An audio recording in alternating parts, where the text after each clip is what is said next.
A billionaire was eating dinner alone in his penthouse when a breaking news segment stopped him cold. On the massive television screen across the room, a 32-year-old black woman stood on a frozen sidewalk in East Atlanta, Georgia. The wind tore through her thin jacket as she wrapped her arms around her shivering 8-year-old daughter. Surrounding them on the icy pavement was everything they owned, packed in torn plastic garbage bags and stacked beside a rusted metal baking sheet.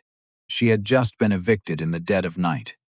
It was not the woman's quiet, dignified tears that froze him in his chair. It was not her child clutching a pink stuffed rabbit against the sub-zero air. It was the address displayed at the bottom of the news screen, because that building belonged to him. Darius Sterling set his silver fork down onto the porcelain plate with a sharp metallic clink that echoed through the vast, quiet room.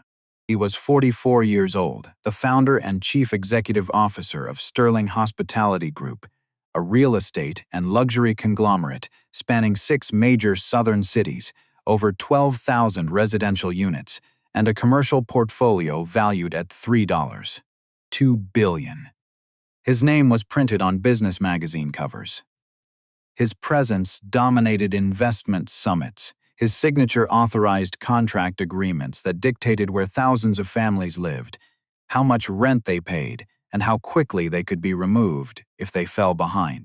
Yet, Darius Sterling was currently watching his own corporate machine destroy a family on live television in real time. Darius's penthouse occupied the top 2 floors of a glass skyscraper in Midtown Atlanta, floor-to-ceiling windows wrapped around the entire living area, offering a breathtaking, panoramic view of the glowing city lights stretching toward the horizon. The kitchen featured Italian marble countertops that had never seen a home-cooked meal. The climate-controlled cellar held 310 bottles of vintage wine, each bottle hand-selected by an international sommelier whom Darius had met exactly once. The solid walnut dining table seated 12 people comfortably. In 3 years of living there, not once had every chair been occupied. Most evenings, only one was. Darius was a completely self-made black billionaire who had built his empire from nothing through absolute discipline and an unyielding refusal to let emotion interfere with business. But in 20 years of commercial real estate acquisitions, Darius had never walked the hallway of a residential building he owned. He had never stood inside a lower-tier unit, never smelled the hallway air, and never looked a tenant in the eye to ask if the heating worked or if the roof leaked. He didn't need to. That was what management systems were for. Every residential asset in his portfolio was operated by third-party management firms. They were efficient, aggressive, and distant. Darius reviewed quarterly balance sheets, revenue per unit, occupancy percentages, and operating margins. Tenants were not human beings with stories in his world. They were numbers on a spreadsheet, line items that either performed or were liquidated. If they cannot pay their rent, they made poor financial choices, and that is not my burden to carry. Darius had said often to his executive board, to his chief operating officer, and to himself late at night when the penthouse felt too large, and the city outside looked like a cold glass mirror reflecting nothing back. He repeated those words because his father had said them first, and his father had built the mental foundation Darius now stood upon. His father, Arthur Sterling, had been a stern, unyielding man whose name still carried weight in Chicago's working-class neighborhoods 9 years after his death. Arthur started with a single laundromat, turning one business into 3. Then 3 into 12 residential rentals before Darius finished high school. Arthur did not believe in sentimentality. He believed in binding leases. He believed in net margins. He believed that the moment a landlord viewed a tenant as a human being instead of a contract, that landlord was already bankrupt. Sentiment is a luxury businessmen cannot afford, son. Arthur had told him repeatedly during Darius's youth. The moment you feel sorry for people who miss payments, you stop running a business and start running a charity. Darius had carried those words like sacred scripture for over 2 decades. Every strategic decision was filtered through that cold lens, every policy designed to protect the asset portfolio rather than the vulnerable human beings living inside it. And it had worked with spectacular financial success. His net worth had quadrupled since his father's death. Corporate revenue climbed every single quarter. Board members were delighted. Investors were thrilled. Darius told himself that he was satisfied too. But financial success does not offer warmth, and his penthouse echoed with a hollow, persistent silence. He stared at the broadcast screen as the reporter's voice cut through the stillness of his dining room. We are live at 1428 Moreland Avenue in East Atlanta, where city marshals have just executed an eviction at the Oak Ridge Terrace. 32-year-old Maya Jenkins and her daughter were turned out into 22-degree weather after falling 2 months behind on rent. Jenkins, a former boutique hotel pastry chef currently working 2 manual jobs, lost her primary income 4 months ago during corporate budget cuts. Records show she contacted property management 9 times, requesting a temporary payment schedule. But her calls went completely unanswered. Darius stood up slowly from the table, his legs moving toward the screen before his mind gave explicit permission. He opened his encrypted executive tablet, typing the property address into the master asset database. The file loaded instantly. Building address, 1428 Moreland Avenue, Unit 207, tenant name, Maya Jenkins, lease start date, April 12, 2021. Monthly rent, $1,280. Payment history, 44 out of 46 months paid on time, down to the exact penny, missed November, missed December. Eviction notice filed January 10th. Eviction executed February 2nd. From 2 missed payments to total homelessness on a frozen street, 6 weeks. That was all it took for his automated management structure to erase nearly 4 years of flawless tenancy. 6 weeks to cast a working mother and a young child onto a sidewalk surrounded by trash bags. It was his building, his tenant, his policy, his fault. On the screen, the news camera panned down to the young girl sitting on a rolled-up blanket. Her 8-year-old eyes were wide, calm against and hauntingly quiet against the harsh flashing lights of the police cruiser parked nearby. The reporter held a directional microphone toward her as she looked up at her mother, her small voice barely captured over the biting wind. "Mama, are we playing a camping game tonight?" Darius felt something crack open deep inside his chest. A child sitting on the frozen remains of her life, asking if it was an adventure because her mother had swallowed her own terror so completely that her daughter thought they were on a trip. The mother had held herself together with such fierce, unbroken dignity that the worst night of her life looked to an 8-year-old child like a game. The reporter continued listing the brutal facts. Maya Jenkins had been working 48 hours a week across 2 jobs, a morning kitchen assistant shift paying $13.50 an hour, followed by an industrial laundry shift paying $14.25 an hour. She had been supporting her 8-year-old daughter, Aliyah, who suffered from pediatric asthma requiring a $340.00 monthly inhaler, while also helping her 19-year-old brother cover vocational school fees. Maya had paid her rent faithfully for over 3 years until her primary job disappeared. She had left voicemails, sent written notes, and even walked into the local property management office on Peachtree Street, sitting in the waiting area for 3 hours. No one called her back. No one offered a payment plan. The corporate system did not possess a button for human empathy. It only possessed an automated button for eviction. The news segment ended, and the anchor transitioned to tomorrow's weather forecast. Darius picked up his remote and pressed the power button. The screen went completely dark, but the image remained scorched behind his eyes. A woman standing in the freezing wind, a girl clutching her stuffed animal, and an address that belonged to his corporate empire. Darius stood in his penthouse, surrounded by marble countertops, 310 unopened bottles of wine, and a dining table for 12, with 11 empty chairs. For 20 years, he had built impenetrable walls between himself and the people who generated his wealth. Tonight, a news broadcast had torn a jagged hole through every single one of them. He grabbed his phone and dialed his private driver. "Get the vehicle ready. I am heading to East Atlanta right now." The sleek black sedan pulled up to the curb 2 blocks away from 1428 Moreland Avenue. Darius Sterling stepped out into the freezing Atlanta night, adjusting the collar of his cashmere overcoat. He told his driver to wait. He needed to walk the remaining distance on foot. He needed to feel the bitter chill in the air and touch the rough pavement that separated his elevated world of glass skyscrapers from the harsh reality of the properties he owned. The neighborhood shifted with every step he took. The glowing streetlights of Midtown gave way to flickering yellow bulbs, many encased in wire mesh to prevent vandalism. The sidewalks were cracked, filled with patches of black ice and frozen slush.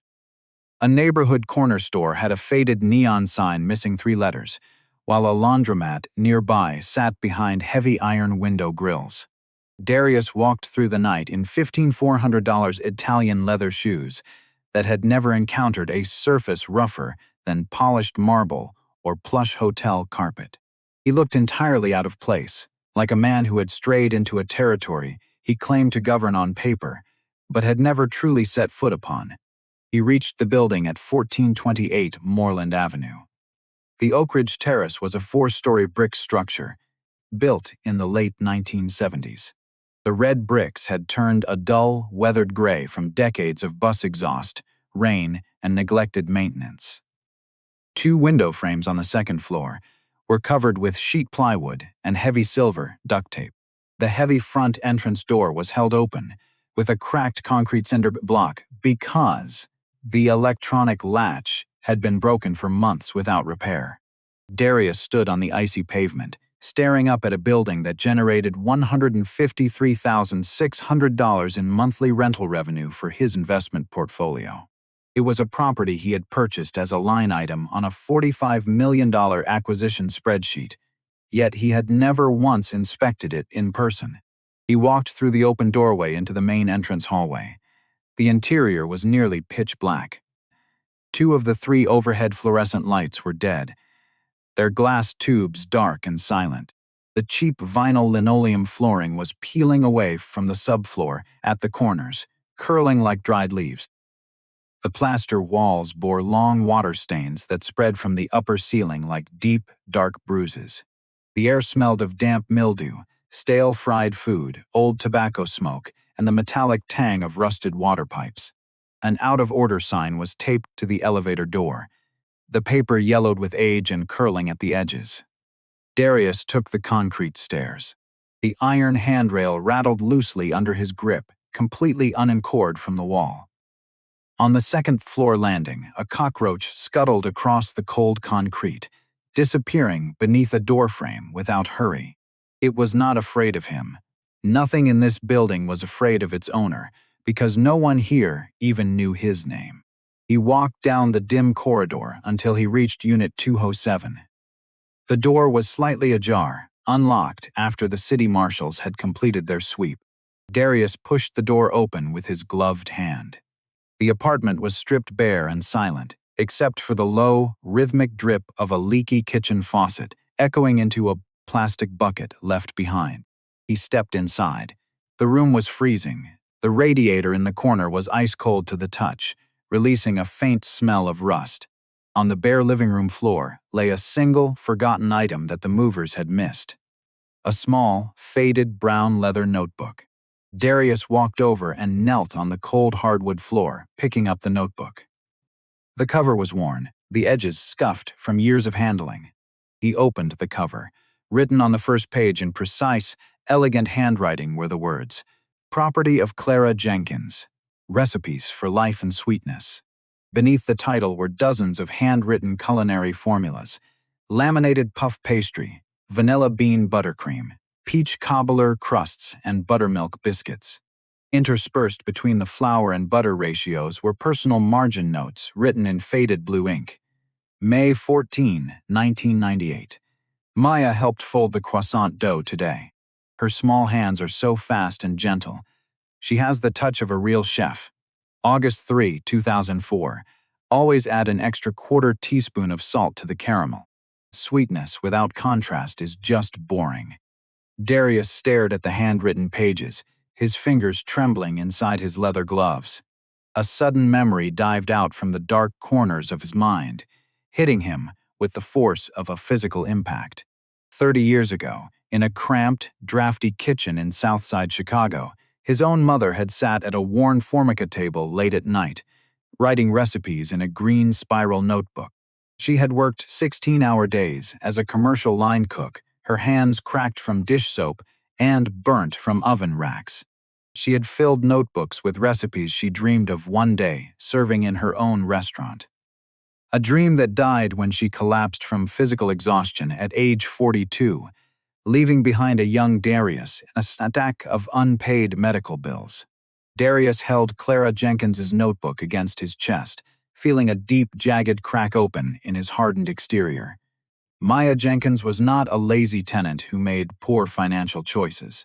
She was a daughter carrying her mother's legacy, a skilled worker fighting to keep her family afloat in a system that measured human worth solely by a prompt bank transfer.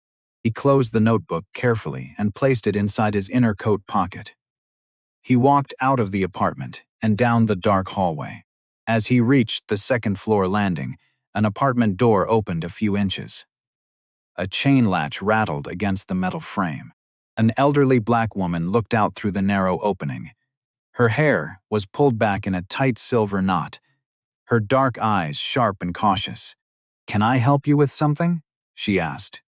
Her voice was guarded, carrying the hardened caution of someone who knew that men in expensive coats appearing in dark hallways usually brought bad news. Darius stopped and took off his leather gloves as a sign of respect. "My name is Darius," he said quietly, omitting his last name. "I am looking into the conditions of this building. I represent the ownership group." The woman looked at him for a long, silent moment, assessing his shoes, his coat, and his posture. Then, she unlatched the chain and opened the door wider. "Well, Darius," she said, her voice dry as dust. "But you're about 4 winter months too late, but you might as well come in and see what your group is paying for." Her name was Hattie Robinson. She was 73 years old and had lived in Unit 204 for 14 years and 2 months.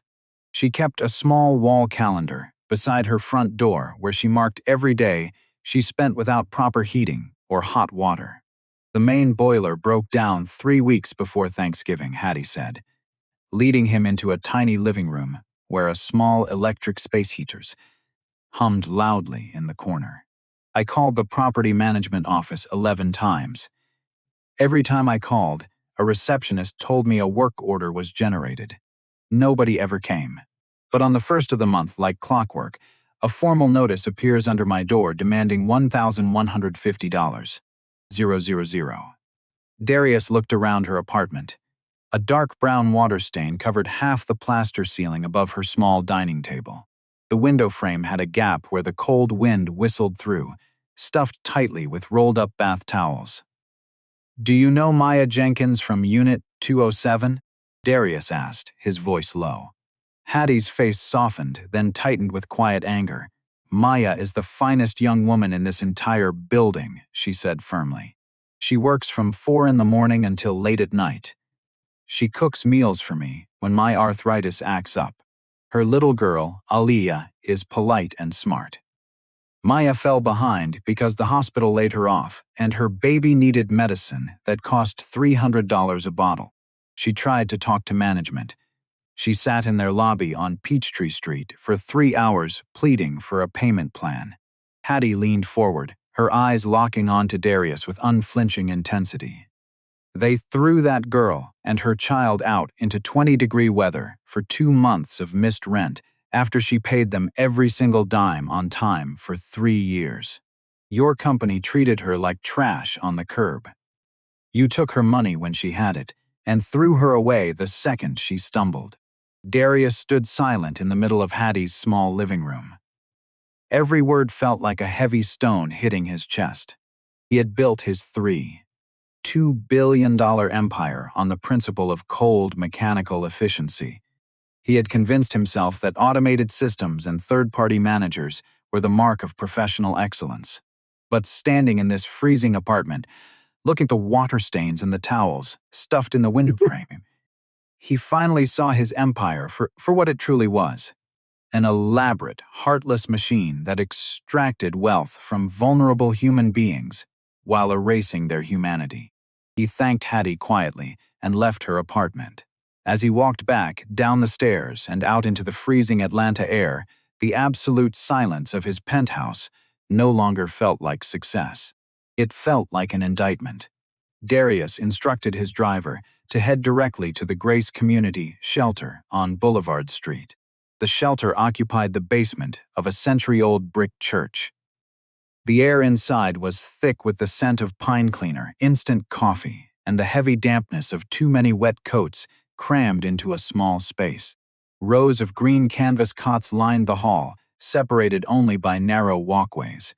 Children sat on the cold floor, coloring on paper plates with blunt crayons, while exhausted parents spoke in hushed, defeated whispers. Darius removed his cashmere overcoat before stepping further into the room, folding it neatly over his arm.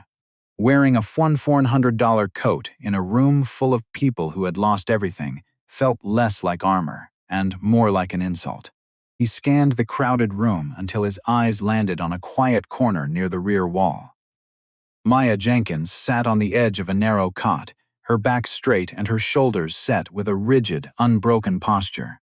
Beside her, 8-year-old Aliyah lay fast asleep, wrapped in a thin wool blanket, her cheek resting against a pink stuffed rabbit. Maya held a cheap ballpoint pen in her right hand, filling out a paper job application resting on her knee.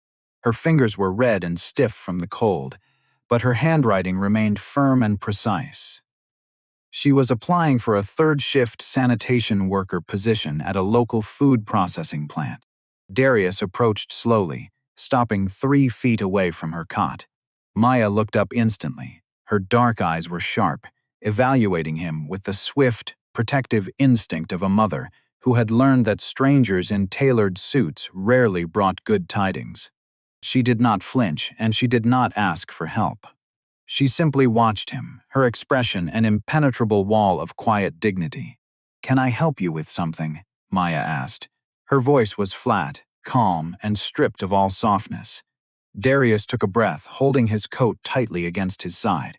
"My name is Darius," he said quietly, omitting his title and corporate identity for the second time that night.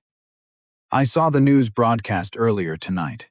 I came to see if there was something I could do to assist you and your daughter." Maya lowered her pen, resting her hands over the application on her knee.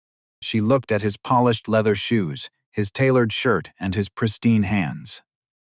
She did not smile, and she did not offer him a seat.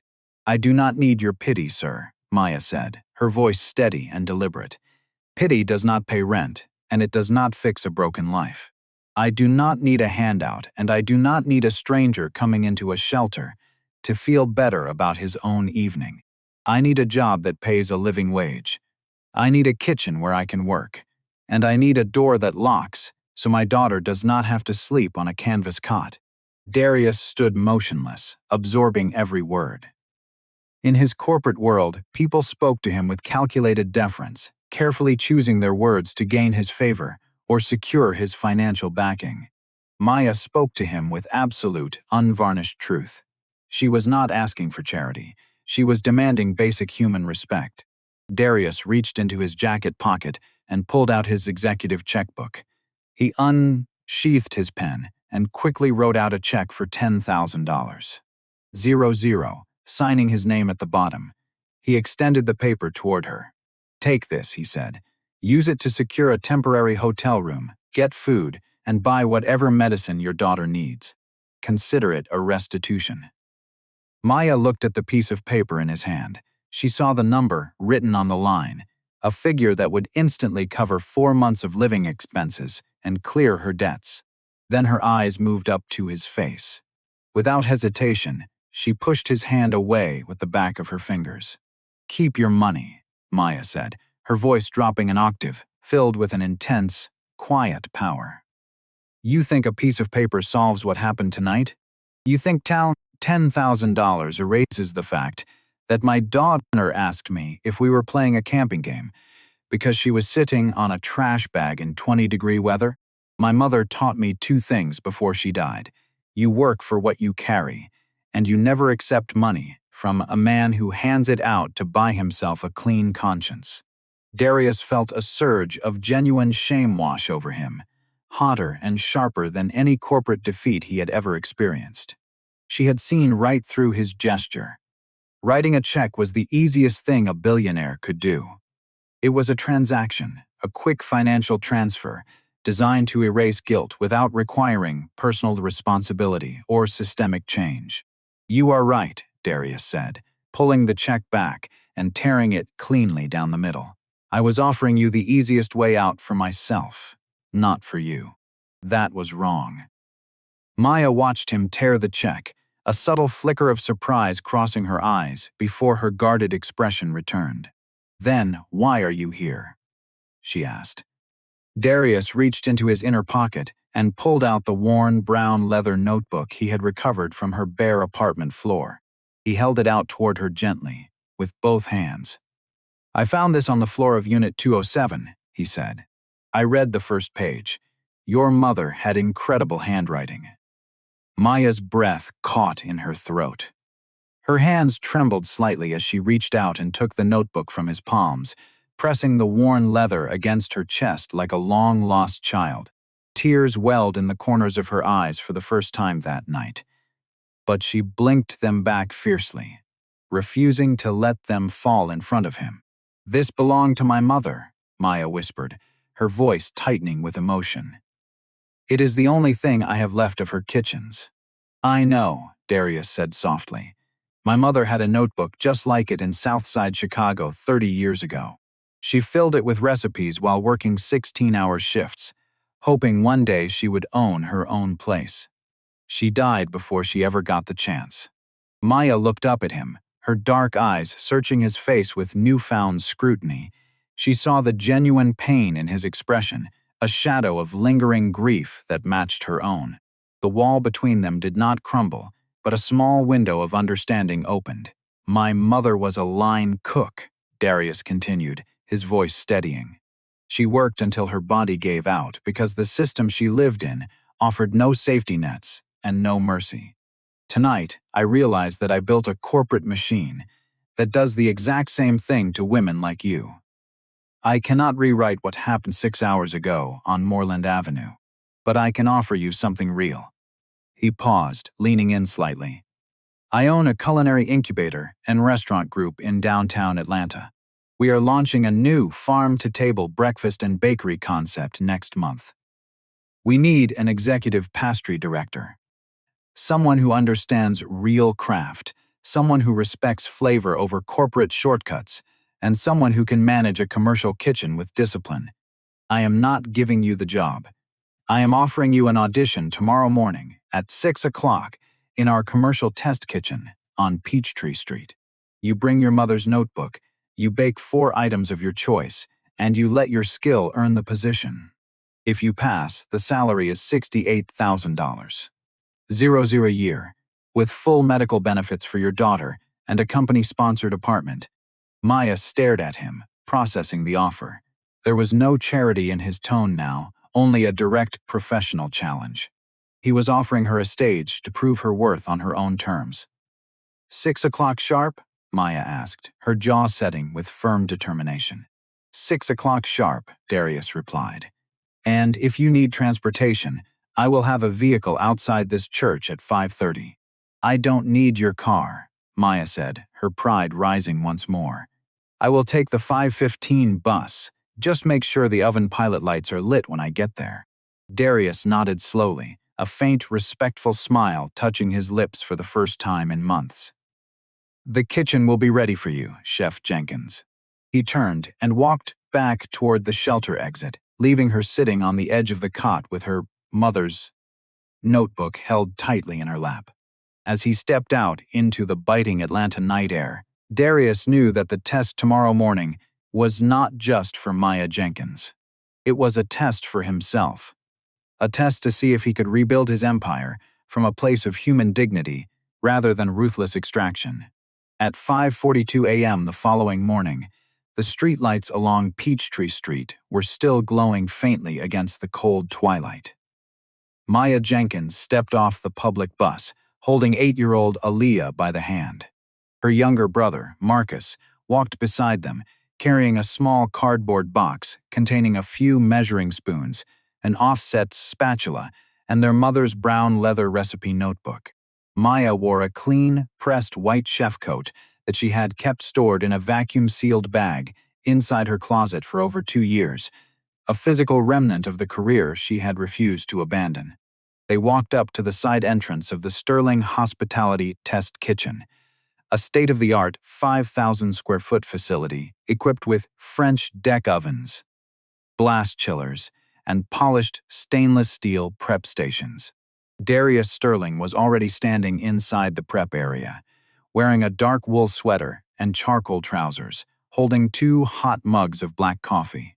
Beside him stood Julian Vance, the executive corporate chef for Sterling Hospitality, a tall, rigid man in his late 50s, whose cold demeanor reflected 30 years of high-pressure restaurant management. "You are 18 minutes early," Chef Vance said, eyeing Maya's worn canvas shoes and her young daughter sitting quietly on a stool near the staff bench. "In my kitchens, early is merely on time, but execution is all that matters. The ovens are preheated to 375 degrees, Maya replied calmly, rolling up her sleeves and tying her hair back beneath a black chef's skullcap. "I don't need an orientation. Just point me to the flour, butter, and yeast." For the next 4 hours, the test kitchen became an arena of silent, disciplined labor. Maya moved with a fluid, hypnotic precision that only decades of muscle memory could produce. She did not waste a single movement. Her hands weighed unbleached flour on the digital scale down to the exact gram. 1,250 grams of high-protein bread flour, 850 grams of unsalted European butter at exactly 54 degrees Fahrenheit, 22 grams of sea salt, and 15 grams of wild yeast. She folded the butter block into the laminated dough, executing 3 perfect double folds with a wooden rolling pin, chilling the dough for precisely 18 minutes between each turn. Chef Vance walked around her station with a clipboard, his expression unreadable, marking notes in sharp, aggressive strokes. He purposely tried to rattle her focus, asking abrupt questions about hydration percentages and oven recovery times. Maya answered every query without pausing her hands, her voice steady, confident, and rooted in deep practical knowledge. Meanwhile, Darius sat at the tasting counter 10 feet away, watching her work. He saw in her eyes the exact same fierce intensity he had possessed when building his business empire. The absolute refusal to fail. At 10:15 a.m., Maya placed 4 distinct items on the white marble tasting counter. A golden brown laminated butter croissant with visible flaky layers. A warm peach thyme galette featuring a caramelized lattice crust. A tray of buttermilk biscuits that stood 3 inches tall, and a dark chocolate ganache tart dusted with sea salt. Chef Vance stepped forward, taking a specialized serrated knife. He sliced the croissant in half. The interior revealed a flawless, open honeycomb crumb structure, a delicate web of airy, butter-rich pockets that crackled softly under the blade. Vance picked up a slice, tasted it, and chewed in complete silence for 20 long seconds. He evaluated the biscuit next, breaking it open to reveal steam rising from soft, pillowy layers. Vance set his napkin down, looked at Darius, and then turned to Maya. "The lamination on the croissant is textbook," Vance said, his voice dropping its harsh edge. "The crumb structure requires precise temperature control that most commercial bakers cannot achieve without automated sheeters. You did this by hand in under 4 hours." He paused, adjusting his apron. "Chef Jenkins, the pastry station for the new concept is yours." A quiet, profound breath escaped Maya's lips. She did not jump or shout. She simply turned to her daughter, who was watching from the bench, and gave her a small, knowing nod. Aaliyah smiled brightly, clutching her pink rabbit, understanding that her mother had just reclaimed their place in the world. Over the next 3 weeks, Maya poured herself into her new role as executive pastry director. She was assigned a company-sponsored 2-bedroom apartment at the Sterling Residences in Midtown, a clean, warm, secure building with a working heating unit, modern appliances, and a deadbolt lock that clicked shut with a reassuring thud. Aaliyah was enrolled in an after-school arts program, and Marcus began his night classes at the Vocational Welding Institute, supported by a steady family income. However, Maya's arrival within the corporate structure of Sterling Hospitality was met with quiet resistance and resentment from senior management. Several middle-tier executives and district culinary directors viewed her rapid appointment as a publicity stunt orchestrated by Darius. Following the news broadcast, they gossiped in the break rooms, questioning her credentials and referring to her behind her back as the shelter charity case. The corporate tension reached its breaking point on a rainy Thursday evening late in February. Sterling Hospitality Group was hosting its annual Investors Gala at the flagship Grand Sterling Hotel in downtown Atlanta. The event was a high-stakes gathering of 75 major private equity partners, institutional lenders, and city officials, representing over $200 million in prospective development capital for the company's upcoming expansion. At 4:30 p.m., 90 minutes before the cocktail reception was scheduled to begin, disaster struck the main banquet kitchen. The event's guest executive chef, who had been brought in from New York to oversee the multi-course dinner, suffered severe food poisoning and had to be rushed to the hospital by ambulance. To make matters worse, the kitchen staff discovered that the walk-in refrigeration unit housing the primary dessert courses had malfunctioned due to a blown compressor, causing 80 portions of delicate white chocolate mousse domes to melt into an unsalvageable liquid state. Corporate chef Julian Vance stood in the center of the chaotic kitchen, red-faced and sweating, surrounded by stressed line cooks and frantic event coordinators. "We have 75 high-net-worth investors arriving in an hour," Vance shouted, slamming his hand onto the stainless steel table.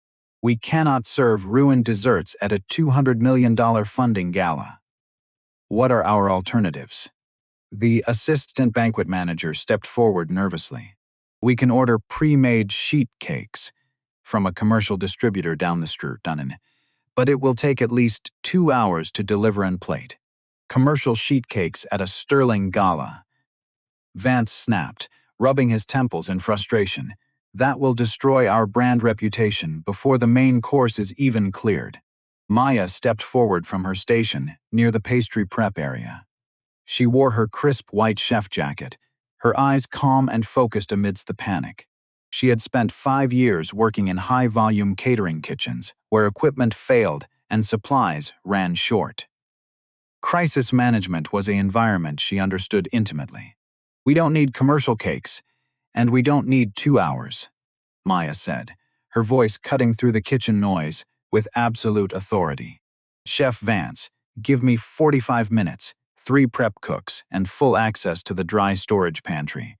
Vance looked at her, his eyes wide with skepticism. "Maya, you need 75 high-end plated desserts. What can you possibly pull off in 45 minutes?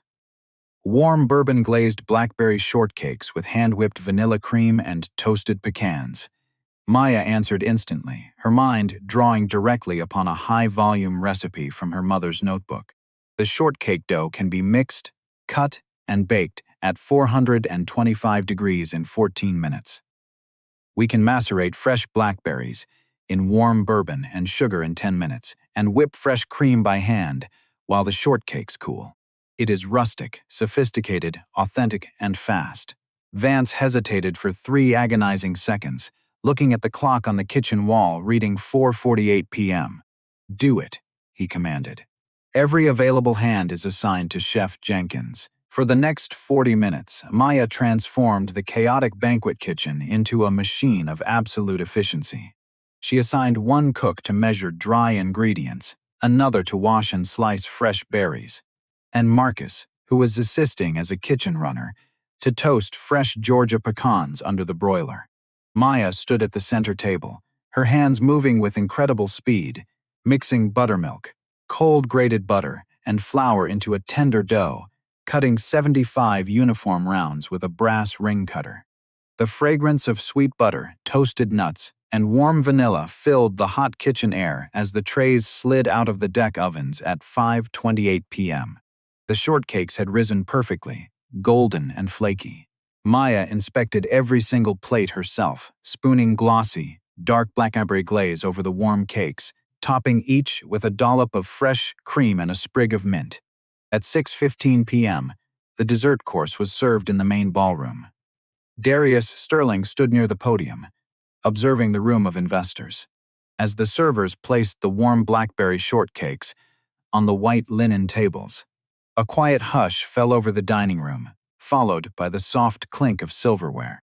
The managing partner of a leading Chicago private equity firm took a bite, paused, and looked down at his plate in genuine delight.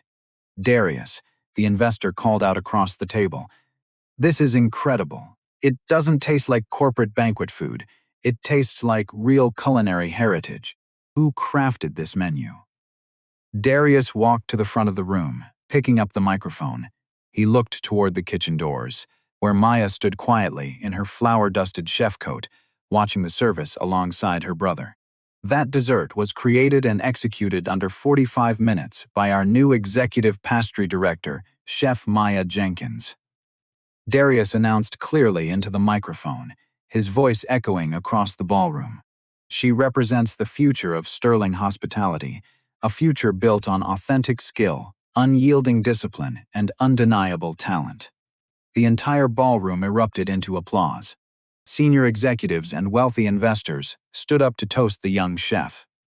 Maya stood near the doorway, her head held high, accepting the recognition, not as a favor or an act of charity, but as proof of her own unbroken worth. 6 months after the investor gala, the sun rose over East Atlanta on a crisp September morning. The building at 1428 Moreland Avenue looked entirely unrecognizable from the frozen ruin Darius Sterling had visited 7 months prior. The weathered gray brick facade had been cleaned and restored to a warm, deep red. The front entrance now featured a heavy solid oak door, equipped with an electronic keycard access system and a brightly lit lobby. The flickering overhead lights were replaced with warm, energy-efficient LEDs, and the peeling linoleum was replaced with durable polished concrete. The heating system operated with quiet perfection, maintaining every apartment at a comfortable 72 degrees. On the ground floor, in a space that had previously been a dark, water-damaged basement storage room, stood the newly inaugurated Dignity Community Kitchen and Culinary Academy.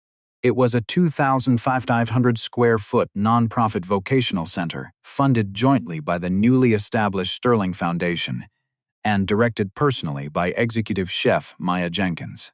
The facility contained 12 individual kitchen stations equipped with commercial mixers, stainless steel prep tables, and deck ovens. It was designed to provide free, comprehensive 9-month culinary certifications for single mothers, unemployed workers, and individuals recovering from housing instability in the greater Atlanta area. At 9:30 a.m., the kitchen was alive with the rich, inviting aroma of baking bread, toasted cinnamon, and dark chocolate. 10 women in clean white aprons stood at their respective stations, carefully measuring ingredients under the guidance of Maya and her brother, Marcus, who now worked as the facility's operations coordinator. 8-year-old Aliyah sat a small glass near the front reception window, her asthma fully managed by steady medical care, drawing pictures of houses with bright yellow suns beaming over their roofs. Darius Sterling arrived without a fanfare, wearing a simple navy blazer and open-collar shirt. He walked through the glass doors of the academy, carrying a small framed document in his hands. He watched Maya move between the cooking stations, patiently correcting a student's dough folding technique with the exact same gentle authority her mother had once shared with her in Chicago. Maya noticed Darius and stepped away from the prep area, wiping her hands on her apron. "You are running 6 minutes late for the morning briefing, Mr. Sterling," she said, a warm, genuine smile breaking across her face. Darius smiled back, holding up the framed document. "I was delayed at the corporate office, reviewing the second quarter portfolio impact report for the Dignity Housing Initiative. I wanted to bring you the certified results personally." He handed the frame to her. The document outlined the operational metrics across all 12,000 residential units in the Sterling Hospitality portfolio, following the complete overhaul of their property management policies. Under the new protocol mandated by Darius, 3 strict conditions had to be met before any legal eviction filing could occur. First, 3 mandatory in-person visits by a dedicated human advocate to assess the tenant's actual circumstances. Second, guaranteed access to a zero-interest emergency hardship grant, covering up to 90 days of rent for documented job loss or medical emergencies. And third, free legal representation provided by the foundation during housing court proceedings. Maya scanned the official numbers printed on the parchment. Over the past 6 months, total eviction filings across the entire corporate portfolio had plummeted by 84.2%. Tenant retention had increased by 38.5%, while short-term rental revenue dipped by a marginal 2.1%. Long-term operational costs associated with apartment turnover, legal fees, and unit renovations had dropped by an astonishing 46.8%. The financial math was unequivocal and absolute. Treating human beings with dignity was not merely a moral obligation, it was a sustainable, superior business model. "Your father was mathematically wrong," Maya said quietly, looking up from the frame into Darius's eyes. "Sentiment is not an audited expense. It is the core asset that keeps the entire structure standing." "He was wrong about everything that truly mattered," Darius replied, his voice filled with a deep, peaceful calm that had evaded him for 20 years.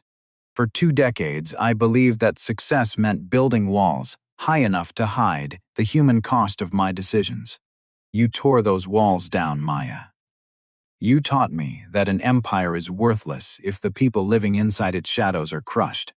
Darius walked over to the front entrance wall, where a bronze plaque was mounted beside the kitchen doors. Inscribed upon the bronze plate were the words, "Dedicated to Clara Jenkins and Arthur Sterling's, may we build kitchens that feed the body and homes that protect the soul." That evening, Darius returned to his penthouse in Midtown, Atlanta. The 45th floor living room was still vast, wrapped in floor-to-ceiling glass overlooking the sprawling lights of the city. The dining table still featured 12 chairs, and the cellar still housed hundreds of rare wines. But the cavernous, hollow echo that had haunted the apartment for years was completely gone. He sat down at his desk and opened his private journal. He picked up his pen, looking out over the city of Atlanta. The silence of the penthouse no longer felt like a cold phantom reflecting an empty life. It felt like a quiet canvas, ready to be filled with purpose, responsibility, and real human connection. He opened a new folder on his tablet, containing expansion plans for the Dignity Housing Initiative across 4 additional states, ensuring that thousands more mothers would never to explain to their children why they were sleeping on a sidewalk. Miles away on Moreland Avenue, Maya Jenkins stood at her apartment kitchen window, holding a warm mug of tea. She looked out at the courtyard below, where the soft yellow streetlights illuminated a safe, quiet night. She walked back to her kitchen table, where her mother's brown leather recipe notebook lay pen open beside Aliyah's school binder. Beside the notebook sat a fresh pink sticky note written in crooked 8-year-old handwriting. "I love you, Chef Mama. We are home for real." Maya touched the paper gently, letting out a long, quiet breath. It was a breath free from fear, free from the weight of tomorrow, and filled with the absolute certainty of a mother who had fought the darkness, preserved her dignity, and built a sanctuary that no storm could ever tear down.